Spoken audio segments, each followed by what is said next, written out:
I'm Bridget Phetasy, and this is your dumpster fire for the week of February 2nd to February 8th. And the unicorns dance while the world burns, world burns. World burns.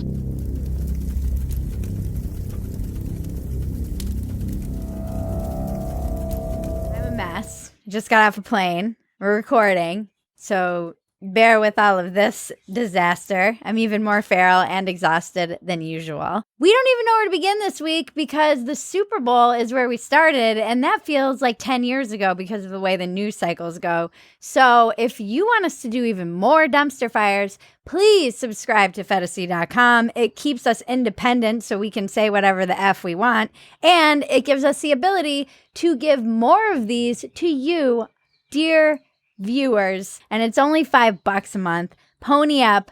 You can manage it, and if you can't, keep enjoying us and tell your friends who can pony up. And if you subscribe, you get the unedited version of this in which I yell at my dog, yell at people in the neighborhood, and tell kids to get off my lawn. Yell at feral parrots, adjust my boobs, Rabid raccoon. put on deodorant, and worry that people can see my butt crack. Here we go. We're starting with so a much new to cover. category this week.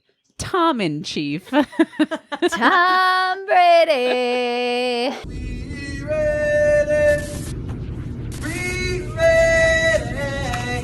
for y'all. Tom Brady trolled the world with his Super Bowl commercial. He led up to this with a very cryptic tweet leading into the Super Bowl about whether or not he was going to retire. And then he had the Hulu commercial. He basically posted a picture of himself on Twitter, and it looked like he was walking out of a stadium. You couldn't really tell. Uh-huh. And then he did the Hulu commercial. They say all good things must come to an end. That the best just know when to walk away. But me? I'm not going anywhere. I mean, what kind of star power is that, though? My friends online were saying everyone in the entire room got quiet when his commercial came on. You know, at a Super Bowl party. Yeah. And Tom comes on and everyone's like, silence! The king is talking. We must all listen to his announcement. He implied that he's staying around. Yeah. I'm not going anywhere. Could you handle seeing him in another uniform? I think it'd be weird as hell. I don't think I could handle it. And neither could Edelman, because he posted the funniest tweet ever of him as John Cusack and Say Anything, saying, come back, Tom Brady. That was amazing. That was amazing. In your eyes, the light, the heat, I am complete. And then we had Trump congratulates the great state of Kansas on their Super Bowl win. We all knew that was coming. What's so funny about that is that he bases his entire platform and basically drumming up his populist message with those elites on the coast don't know anything about the flyover states. And it's like, you don't even know what team that just won the Super Bowl, what state they're based in. Uh-huh. It was funny, though. It was funny. He immediately took it down. Immediately deleted. Somebody must have been texting him like, they're from Missouri. I just would have loved to see the background on that. They're from Missouri. Take it down. We had the Super Bowl halftime pearl clutching extravaganza. Everybody was so outraged about the halftime show. I was in Baltimore watching it with my aunt and uncle, and they were hilarious because he just kept saying, wow, Shakira has excellent hip control.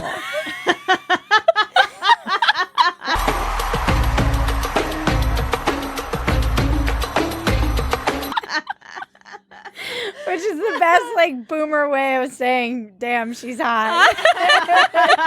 Everybody had their opinions, as they always do, about the Super Bowl halftime. It's become one of those cultural flashpoints where I'm more excited to see what everyone's going to be outraged about than what everybody's actually watching. They're the bloodthirsty mobs waiting to mob, but I am addicted to everyone else's outrage. Right. And this year it was Shakira and J-Lo gave a halftime show that was too racy. Provocative. Yeah, provocative for prime time. It's just so funny. To me, it was like my brain exploded because it was so many people's ideologies collapsing in on themselves. Anytime I hear the right-wing crowd talking about family values, I'm like, Yeah. you lost the right to talk about that. Uh-huh. You guys are going to go after J-Lo for grabbing herself by the pussy? No. Uh-huh. I'm not. Sorry. Especially if you're wearing a red hat and you're like MAGA. Right. And then on the left, it's funny because they talk all about female empowerment, but then they get mad about the male gaze. Uh-huh. And so I have issues with that whole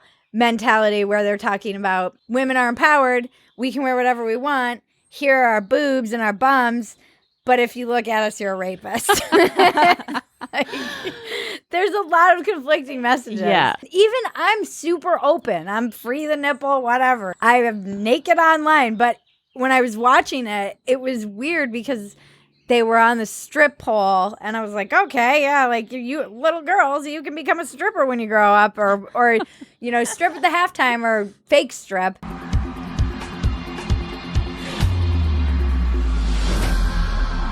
Then they had actual little girls out there singing about girl power, and I was like, If you wanna live your life, live it all the way and don't you waste it. It was interesting to watch the right wing try and split the hair of, oh yes, you know, we're the family values people, and then it devolved into that tweet, which was pussy grabbing should be done in private.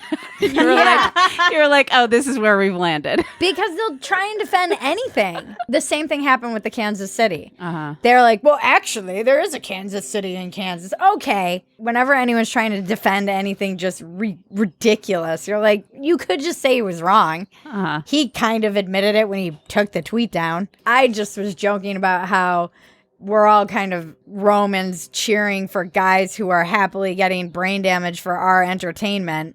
And everyone's on both sides is like, we're arguing about two girls dancing in the middle of this performance. Like, maybe everyone just calm down with the moral outrage. By the way, everyone has agency in this. I think Shakira's worth like $300 million.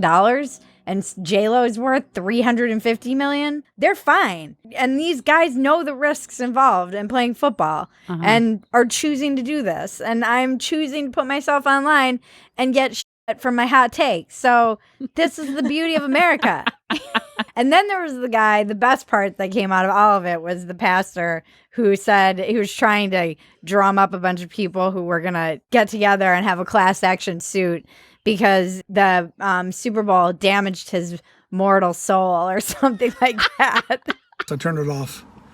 Didn't want to let that spirit come into my house. They pumped this into my house. Well, why are they allowed to pump that right into my home? He kept using the word pumped. Oh, God.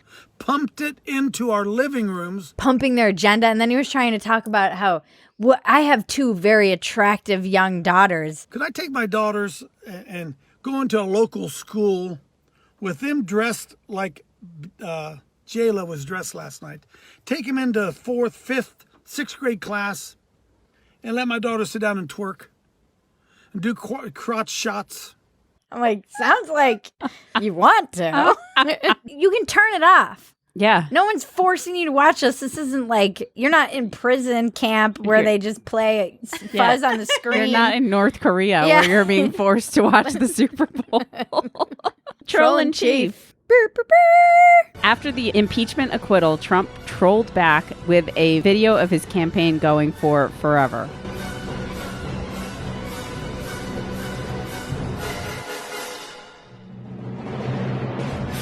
He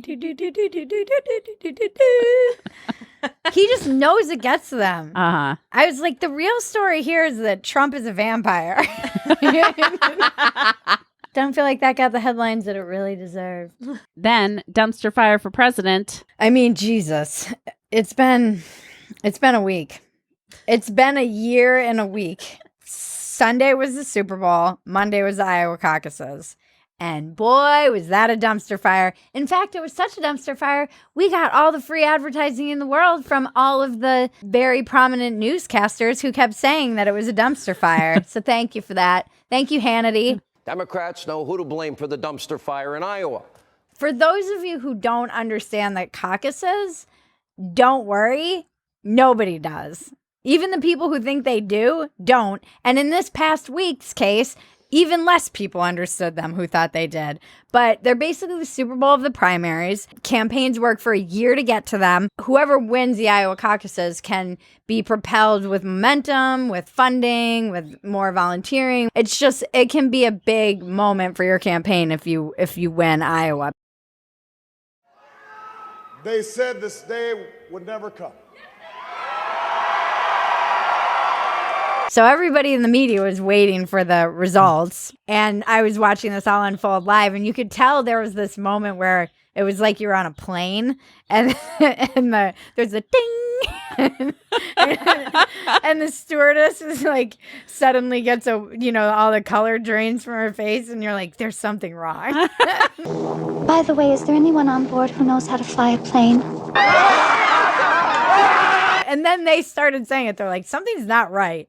Why aren't any of the results coming in? It's a very arcane, old folksy way of doing things where it's something that's very simple, but somehow gets more complicated. So you essentially have districts and delegates divided up, and then people go to gymnasiums and get in groups. And then you have to get above 15% to be moved on. And once they count who's in what group for what candidate in the gymnasium, and the people who get the 15% or above, they can't change who they came there for. Anyone under can then either regroup around a candidate to push them forward to the second round, or can join another candidate. So there's 2 scores. It's all this crazy complicated math. It's all volunteers doing it. And it's an insane equation to figure out what percentage of delegates they get. And then they added an app to it to make it even more complicated. And the app had all these problems and crashed. It was nuts. The best part of the night, I was watching this live, and it was just insane to watch live. Wolf is on the phone with somebody reporting. He's on hold, basically waiting to give his results, because then you could call if the app went down. And so he was waiting on hold for an hour. What can you tell us about this delay in getting any results, Sean? Well, Wolf, I have been on hold for over an hour. So, this is a real coincidence, Wolf. I just got off hold just now, so I've got to get off the phone to report the results. All right, go ahead. Report your results. Can we listen in as you report them, Sean? Yep. All right, cool. Let's listen. All right. Okay, hi. Hello? They hung up on me. It was the best moment. I know. It was so bananas. Warren and Buttigieg are tied, and in order to break that tie, we have to flip a coin. In some of the caucuses, they were trying to figure out who won with a coin toss. Why would you think that this process is going to be anything other than a shit show that is completely out of control and then spawns 10,000 million conspiracy theories in this kind of political climate? You kept thinking, somebody online, and I don't remember who said it, was like a nesting doll of clusterfucks. It was just one clusterfuck after another. And the freaking State of the Union was the next day. Or that night, I guess. They had years to prepare for this. Get your shit together, Dems. What is your problem? They're like, we need to restore faith in the integrity of our voting and trust in our institutions. And then I was like... And here we go. It's like the Joker.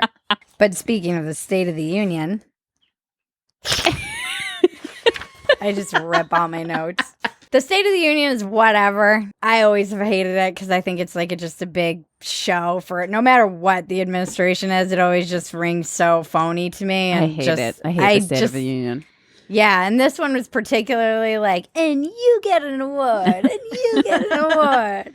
You have cancer, you definitely get an award. Yeah.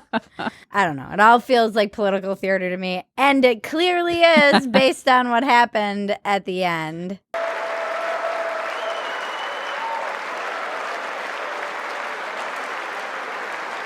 Nancy Pelosi, in a moment of true bravery, stunning really, ripped up the State of the Union in 3 different sections at the end. Right after on he was live done. television. Yeah.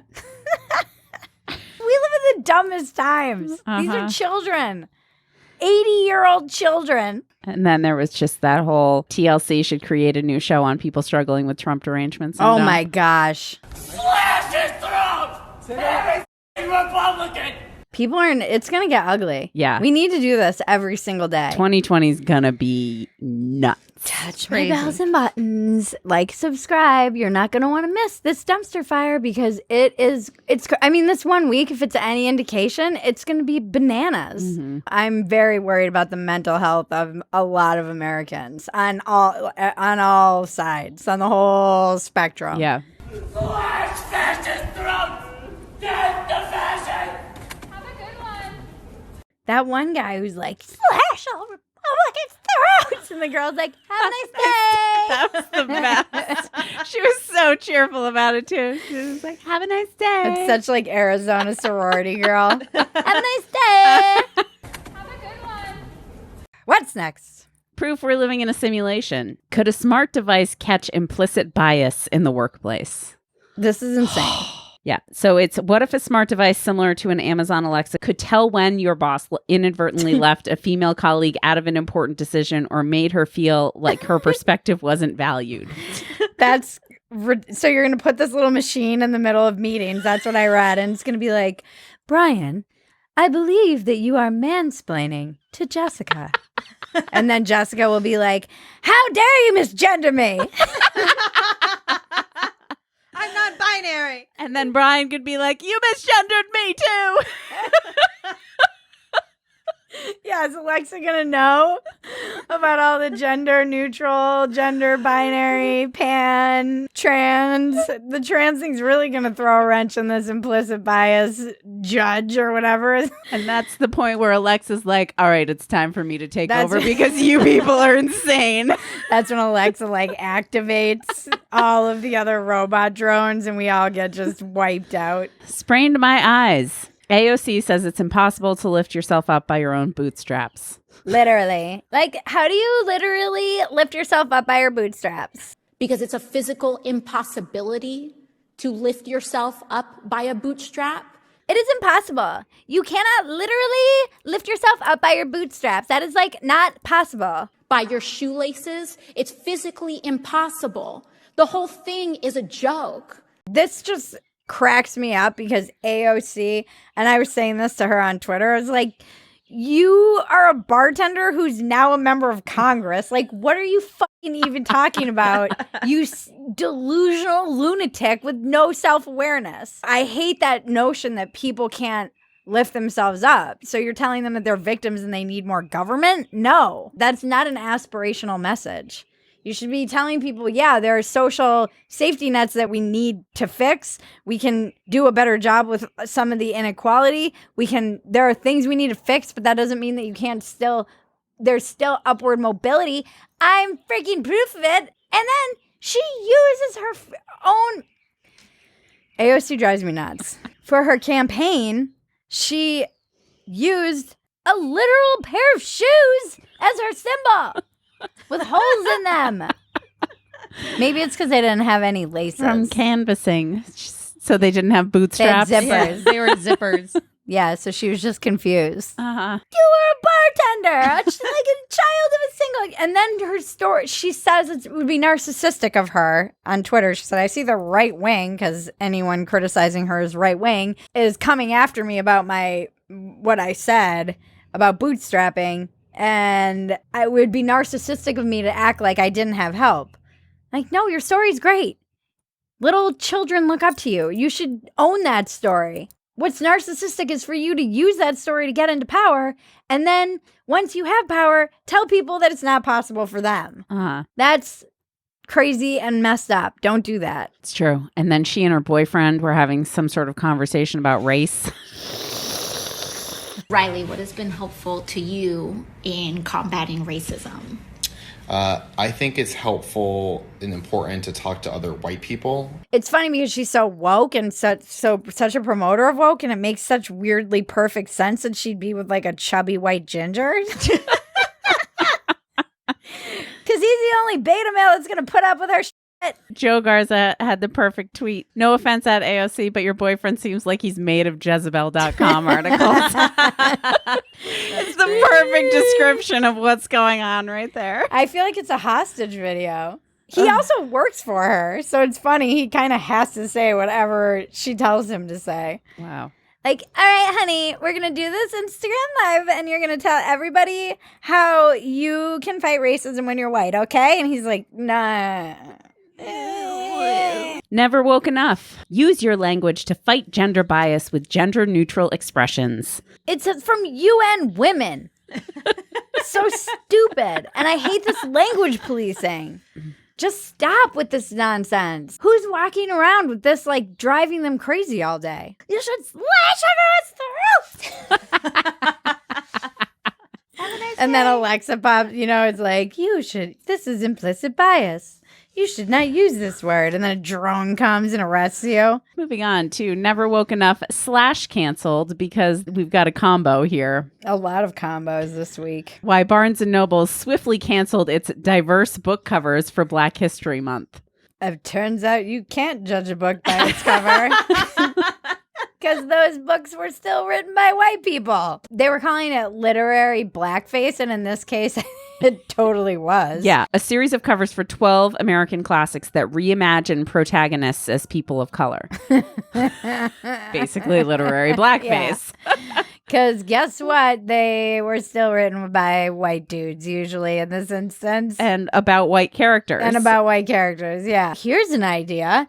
Promote diverse authors.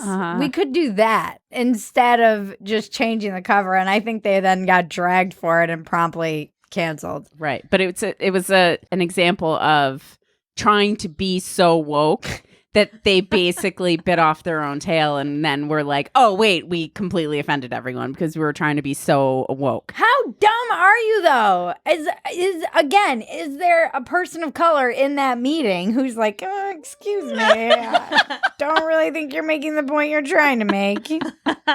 Maybe don't do that. Maybe let's promote people who don't get enough recognition and promotion and voices that aren't normally heard, instead of just slapping some covers on these books we all know. Cancel!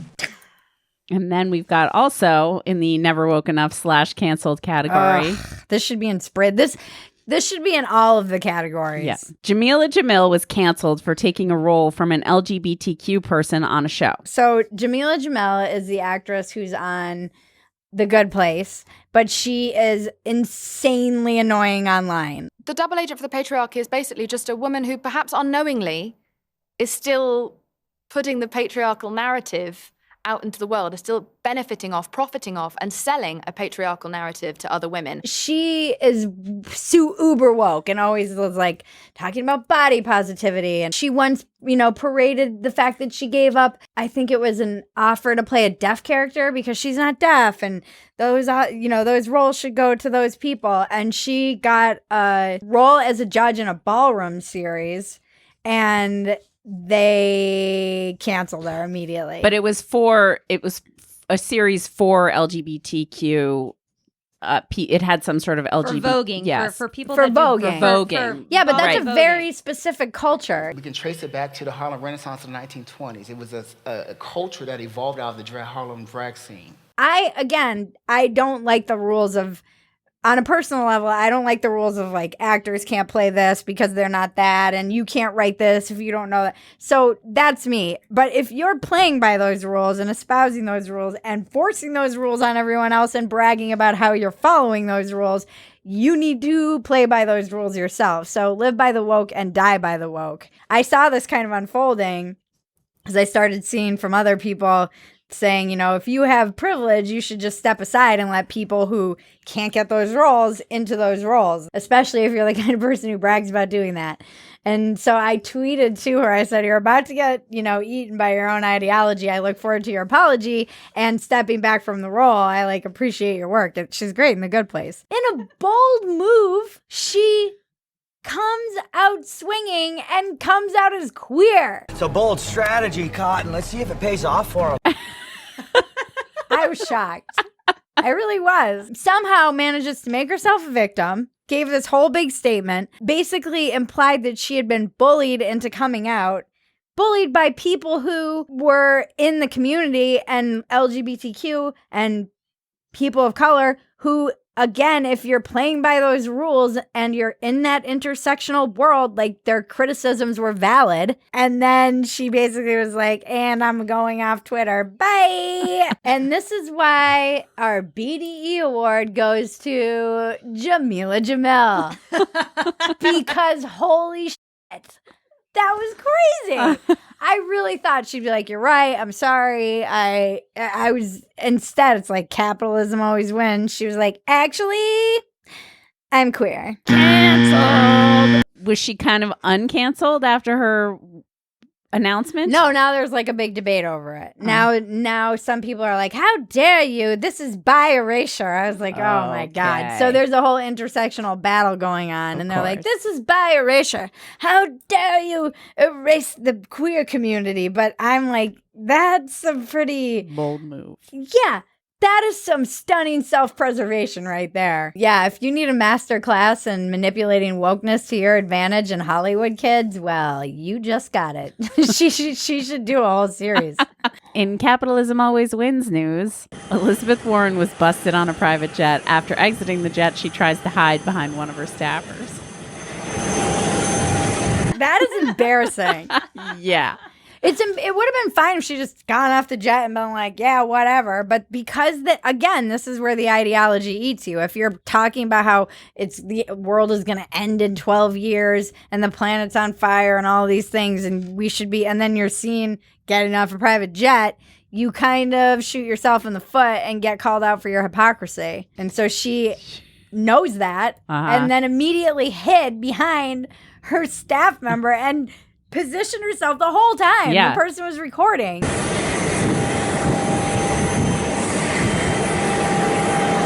It was it's so embarrassing. Just own it. Own what you have to do to go campaign. And maybe don't be so annoying about all the other stuff. I never want to hear another Bernie too is on private jets. I'm like, I never want to hear another word about how I need to go vegan from anyone who flies around in a private jet.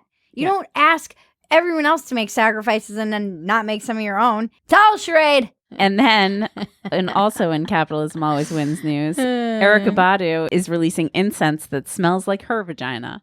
I'm surprised she didn't years ago.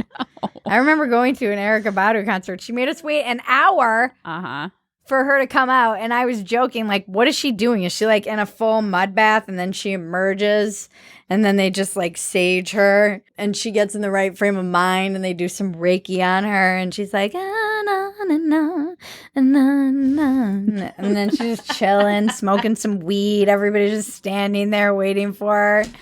Like, what is the process here that you aren't ready for your show at the time you're supposed to be on? I think you probably just nailed what that process is. She takes her vagina scented incense. She's like, look out. It's not only the white ladies who's going to make money off white ladies. All these dumb white lady trends. I do have a female anatomy correction. Oh God, Sam. The vagina is actually the birth canal. Sam! And the vulva is the clitoral hood with the different flaps and folds. You learned this watching Goop, didn't you? I binged Goop Lab. You binged it? Sam is like the whitest white girl ever. The whitest not white girl in the world. The whitest brown girl I know. I'm the whitest brown girl. You really are. Right now, too. You're basic. You're basic. You're basic. Sam needs to have, we should start a whole other YouTube series where it's just biology with Sam. She's like, actually, this is the folds and the flaps and the clitoral hood. Flaps and folds. Just call me Sammy Flaps and Folds.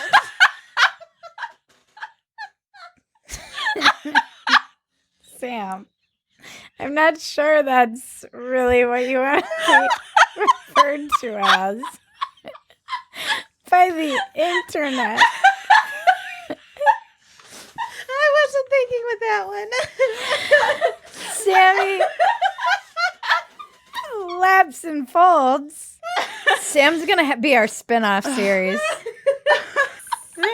Flaps and Folds. That's gonna stick, Sam. That's gonna stick. I'm fine with it. Can't unring that bell. Oh, man. Speaking of ringing bells. Touch my bells and buttons. Make sure you sign up for Sammy's Flaps and Folds. And Sam, make sure you follow Sammy Flaps and Folds. I'm making you change your name on Twitter. Okay. Now we're into Breaking Bridget. Why liberal white women pay a lot of money to learn over dinner how they're racist. A growing number of women are paying to confront their privilege and racism at dinners that cost $2,500. That's some white girl shit right there. That is the whitest white girl shit I've ever heard. That's whiter than a goop-scented candle burning at an ayahuasca ceremony with freaking ladies doing goat yoga behind. And Sammy Flaps and Folds leading them all in the exploration of their clitoral hood. Just so white. Yeah, confront your privilege by spending $2,500 to talk about and be shamed for your privilege. Here's an idea. Just go donate that money somewhere. Seriously. You know, there are a lot of children who need food. $2,500 is like, you could sponsor 2 kids for a year in another country. Uh-huh. You could give it to any one of the myriad of organizations working with after-school programs. You could do so much with $2,500 other than go to an expensive dinner and have somebody dismantle your whiteness. Sammy Flaps and Folds, got any thoughts on that privilege of yours?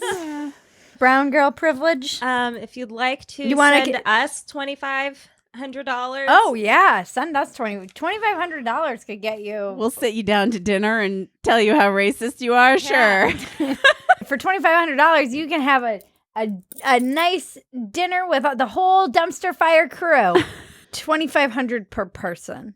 Ooh, yeah. $7,500, and you can have a dinner with the dumpster fire crew, and we can tell you how racist you are. Among other things. This week on Walk-Ins Welcome, we had Megan Dahm, author of The Problem with Everything. She is brilliant. It was a great conversation. I had my piece in Spectator magazine drop online about how we're all high schoolers now and how a mob is a mob is a mob. We also have lots of content going up constantly on Phetasy.com. It's a great community. It's super fun. I love it. I love going there. Thank you if you're already there and you're supporting us. We are so excited to have that growing in leaps and bounds.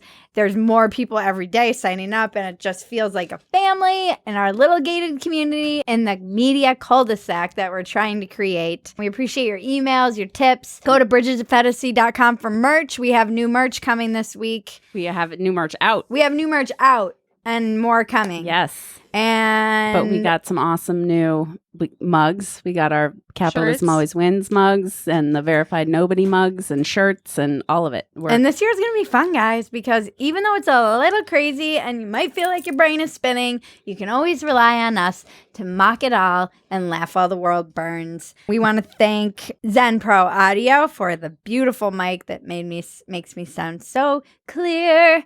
We want to thank Better Phetasy for the research. Thank you, Sam. Follow Sammy Flaps and Folds on Instagram and Twitter. Maggie, cousin Maggie, thank you. Not online. We love you for that. Someone's got to hold the line. Touch our bells and buttons. Touch my bells and buttons. This has been your Dumpster Fire for the week of February 2nd to February 8th. I'm Bridget Phetasy. Now make me rich.